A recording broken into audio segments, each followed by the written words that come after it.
Hey guys, so this one's for mac and cheese with 47 cheeses and nutritional yeast. So I've just got this pot here. It's a fake Le Creuset one from Aldi, is the best one ever. So I'm just going to 3/4 fill it with water. So it's filled 3/4 with water. I'm going to pop it onto the stove with the lid until it boils.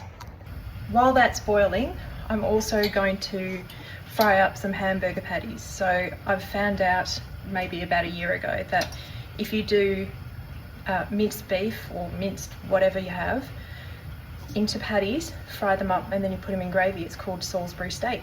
So anyway, I've just got my saucepan. You can just use a normal pan. Just use this one. Olive oil, any oil's fine.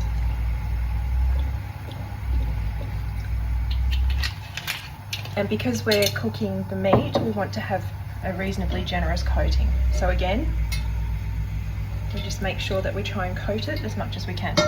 So I've cheated. I've just gotten some Woolworths 1/4 pound beef burgers. You can make your own rissoles if you've got time, or you like flavouring however you can. I just wanted something simple to make. So the way that I check whether the oil is hot enough, I just put my hand over it, and you can usually feel the ambient temperature. It's not quite there yet, so I'll just wait a little bit longer. So I've got clean hands. I'm going to put the meat in.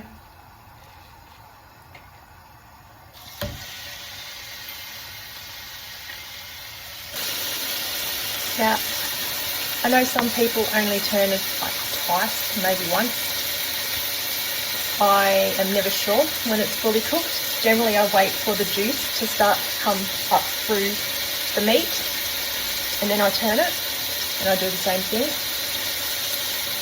But if you're not sure and you flip it, and then you're not sure that it was good, just flip it again and do it again.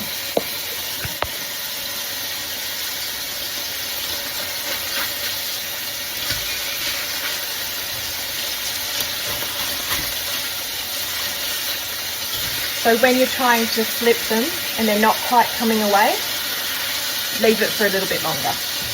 But these ones are ready to turn. That one was really ready.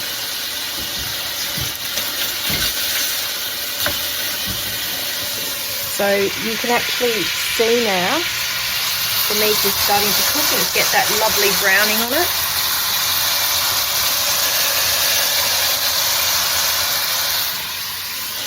So while I'm giving that a bit longer, I'm just going to get a plate with some paper towel, because I'm doing the meat in batches. I am going to put it onto the paper towel to let it drain away some of that oil while I cook the second batch.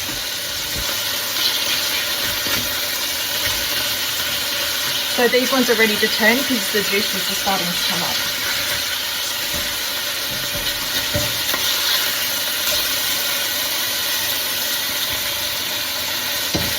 The brilliant thing about this dish that I've actually found is it's very forgiving. So if you underdo your meat a little bit too much, because you're putting it into the gravy for a while, it cooks it a bit better. If you overdo your meat, you put some extra gravy with a little bit of extra water so it's a little bit thinner. And then by the time it comes thick again, the meat will be softer.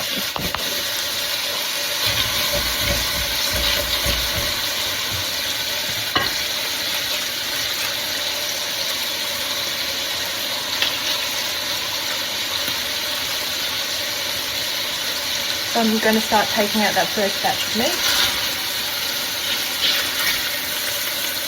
Just straight onto the paper towel.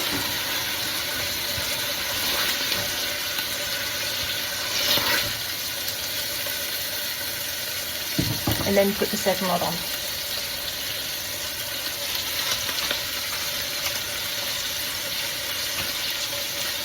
If you've only got the one lot, obviously skip this step. So when you're frying things, the second lot usually takes a little bit shorter than the first lot because the pan and the oil are already brought up to temperature and they've been used for cooking things. So just in case you're going, the first one took 5 minutes, why is this only one taking 3? That's your reason why. So I'm setting up the second layer to put the meat onto. And you can see that it's doing its job.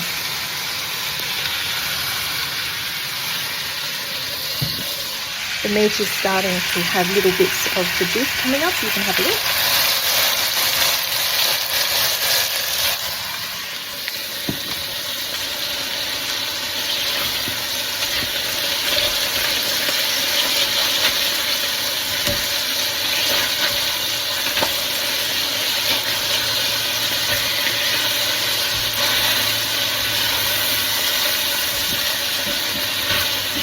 So I'm just rotating them around, you don't have to do that.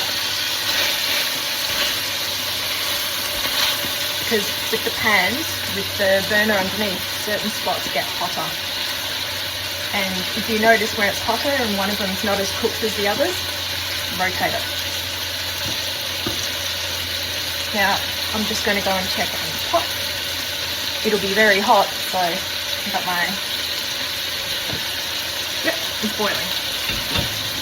So I'm going to put in macaroni.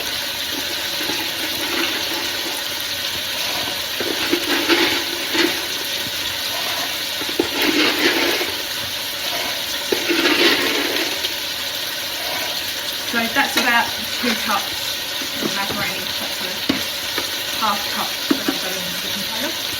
And now you just let it boil on its own with the lid off. I like to stir it up as it starts so it doesn't clump together, but optional. And just let it go. Now this meat is ready, so I'm just going to turn the heat off for now. Take the meat out to drain some of the fat.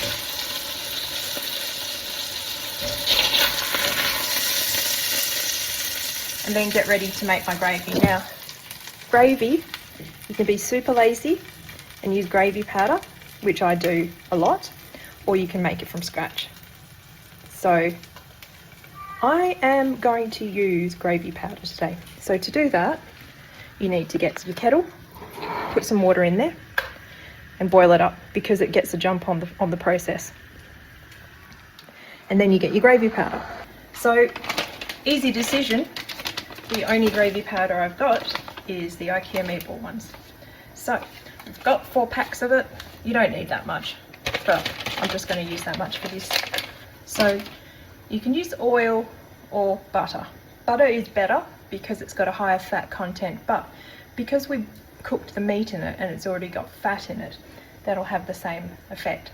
And we've got this really, really nice crusty meat and juices left over, which we don't want to waste. So,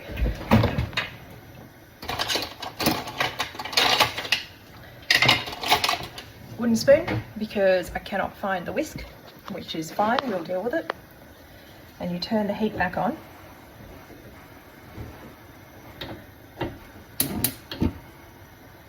But you probably don't want it as hot as before.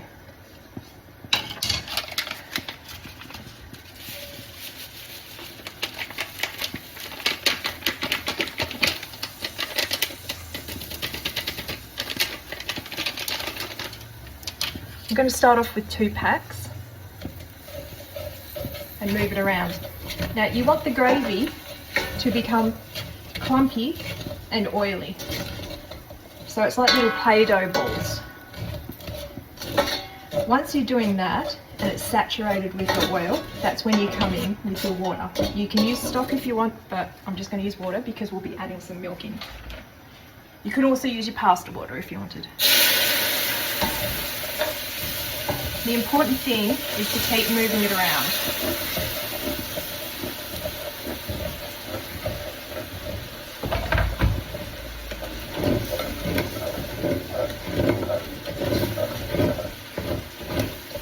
If you've got clumps, this is where the whisk would help you. But otherwise you just keep moving it. So now it's gotten quite thick, so I'm going to add in a little bit more water.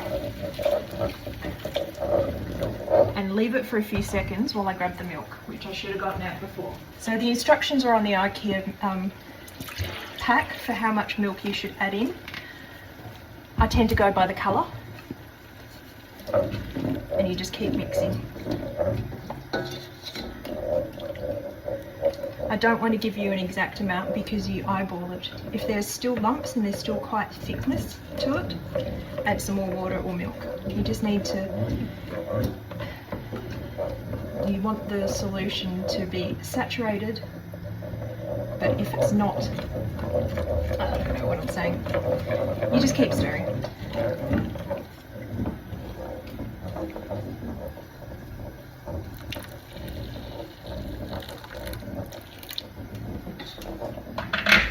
I've also just got to check the pasta. Now you can do this separately, you don't have to do it at the same time.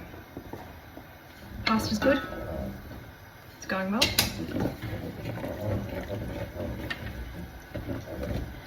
So the trick with gravy is you got to keep stirring it because it does thicken up, but it takes longer than you think it should.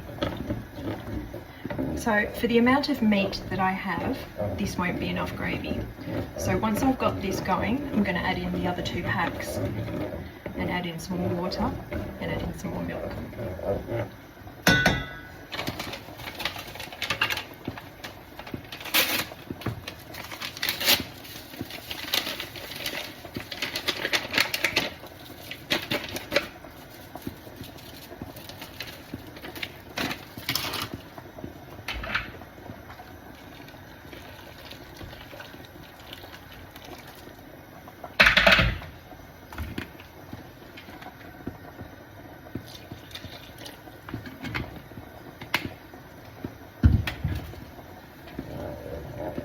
Again, just keep stirring.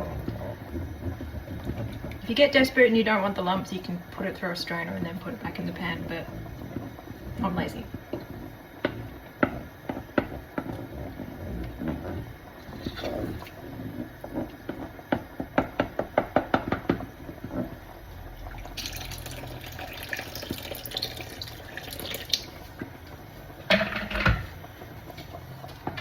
Stir the pasta. So it's about doubled in size. It's almost there.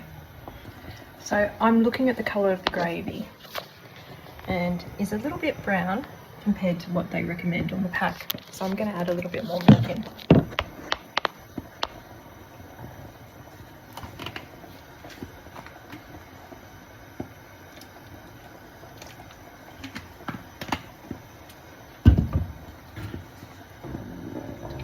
And by adding the cold in, it'll increase the cook time. So in case you're wondering why it was just bubbling and it's not now, it's because you've just decreased the temperature a little. So it's not reaching boiling point.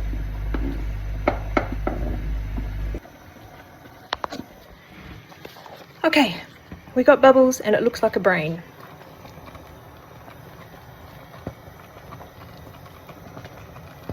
So I'm going to put the meat in now and make sure I turn it all the way down so I don't burn myself with splashback. Give it a stir first.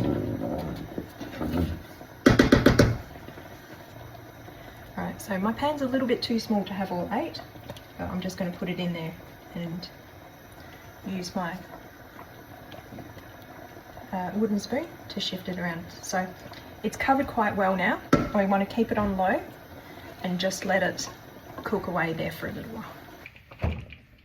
So I've just shifted over the meat and gravy because I want it to go on a smaller burner while I'm doing the macaroni. So I'm just giving it a stir since I shifted it, make sure everything is covered. Okay, so macaroni and cheese, you can make a roux sauce, so it's a white sauce using flour and butter. But for this one, I'm not going to. I'm going to use milk. I'm going to use different cheeses. I've got some leftover cheese in the fridge I'm just going to put in. And I'm going to use nutritional yeast. Now, if you don't want to use dairy, you can use nutritional yeast on its own. I find it just boosts the cheese flavour. I have got some Parmigiano Reggiano. I had some spring onion and chive cheese in the fridge. There's about a quarter of it left over. Regular mixed shredded cheese. I just get the pizza blend from Woolworths. And I've also got some plastic cheese that I put in as well. So you want to put it back onto the heat on low for a moment.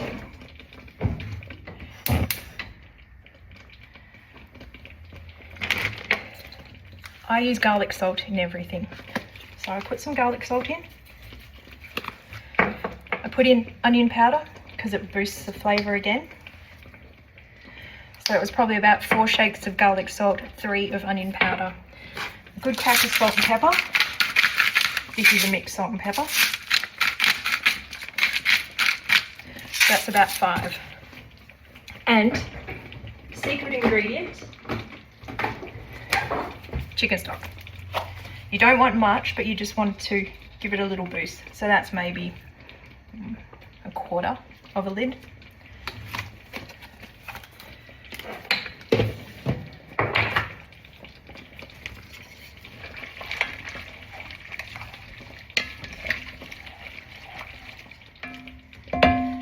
So because there's some residual heat in there from when we boiled it, it won't take long to get up to heat. So I'm just putting in the cheeses now.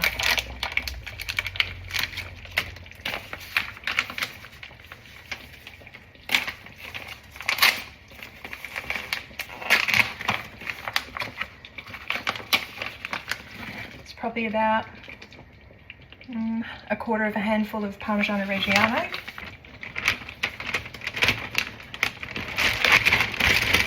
I wash my hands. A good handful of the pizza blend cheese. And you'll want to peel the plastic cheese. Now you can break it up or you can just put it in as is because it'll melt anyway. I may not even need the milk this time.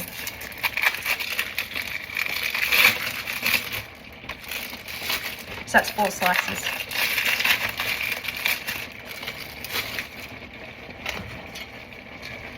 I can hear it start to bubble a bit, so I'm just moving everything around with the cheeses. So making it this way, you're not going to get everything naturally thick. You're going to have to make the thickness with the milk, the cheese. At this stage, I'm going to put in some nutritional yeast. I'll use my other hand. I usually just put in a good pinch.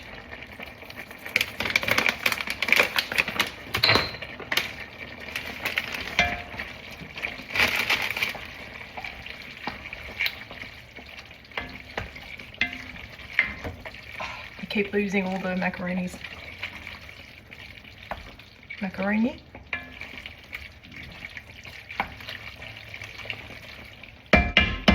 Okay, so you can see it's starting to get quite bubbly and thick, but I think we'll need a little more cheese. Give it a good stir. And then you've got to let that come up to temperature. Now you can see the coating on there is quite thick, but it's still falling down. I am also, while I'm waiting for that, I'm going to check on the meat. Still going quite well. And it's smelling delicious. If you make your macaroni too cheesy, just add a little bit of milk or water and just keep stirring it.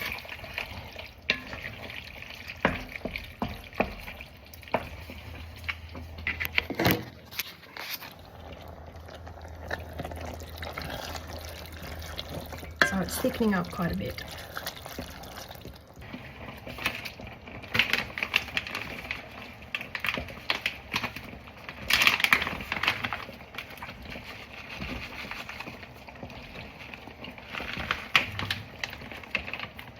Probably about another 1/4 of a handful, sorry, in total 1/2 a handful.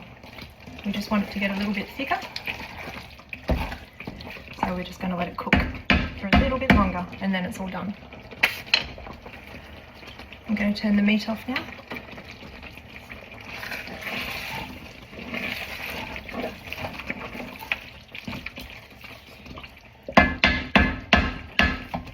And the mac and cheese is done too.